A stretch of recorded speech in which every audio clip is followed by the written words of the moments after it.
Assalamualaikum warahmatullahi wabarakatuh. Saya Fitri Indah Lestari, dan pada kesempatan kali ini saya akan presentasikan hasil pengamatan saya mengenai gangguan bahasa, keterlambatan bicara atau speech delay dalam proses perkembangan anak usia dini. Sebelumnya kita akan mengetahui bahwa bahasa adalah alat komunikasi yang berupa sistem lambang bunyi yang digunakan oleh masyarakat untuk berkomunikasi atau berinteraksi. Menurut F.B. Kondilich, bahasa itu berasal dari teriakan dan gerakan yang bersifat naluri dan dibangkitkan oleh emosi, serta diungkapkan dalam bentuk bunyi. Bahasa diperlukan sebagai alat komunikasi antar individu ataupun kelompok. Dalam komunikasi, setiap kalimat yang diucapkan memiliki fungsi khusus yang berbeda-beda. Fungsi ini disesuaikan dengan tujuan yang ingin dicapai, misalkan untuk memberitahukan, menanyakan, atau memerintahkan.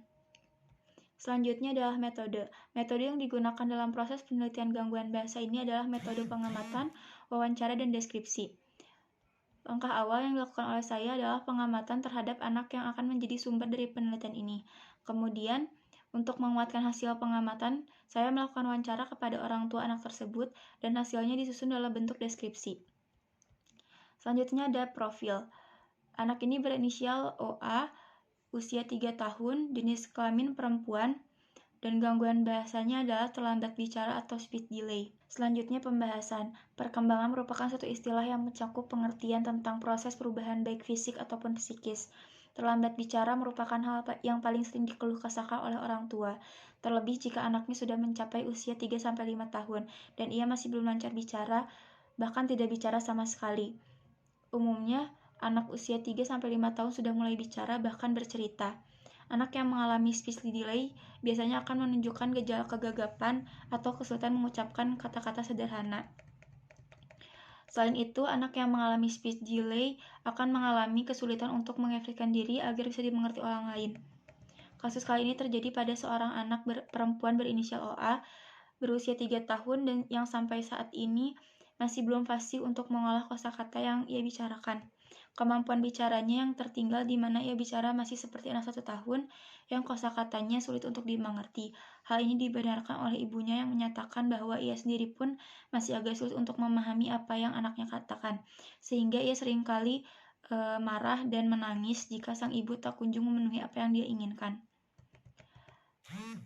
Perkembangan anak pada usia 3 tahun biasanya sudah mulai berbicara dan bisa menyebutkan namanya, usianya, atau kosakata yang sederhana lainnya.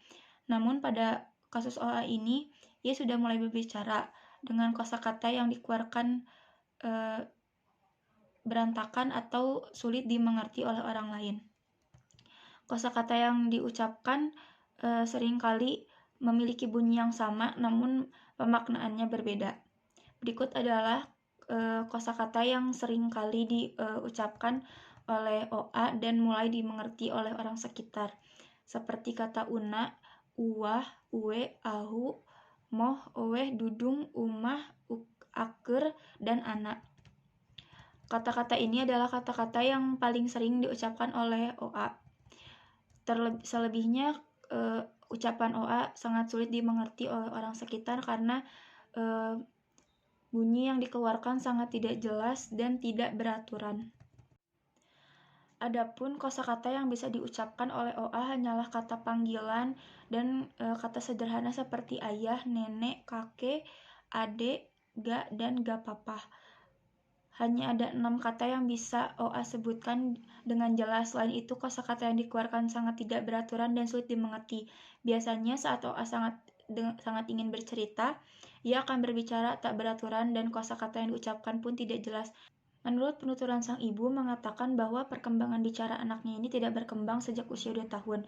Kemampuan bicaranya tidak ada kemajuan sampai saat ini.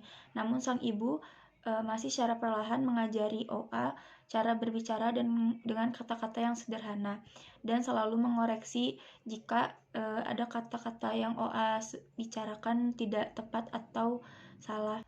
Adapun penyebab keterlambatan bicaranya OA ini disebabkan oleh pengenalan lebih dari satu bahasa kepada OA dan juga pengaruh keluarga yang menggunakan lebih dari 3 bahasa, di mana ibu OA ini kerap memberikan tontonan melalui YouTube dengan penggunaan bahasa Inggris, Korea, ataupun Rusia.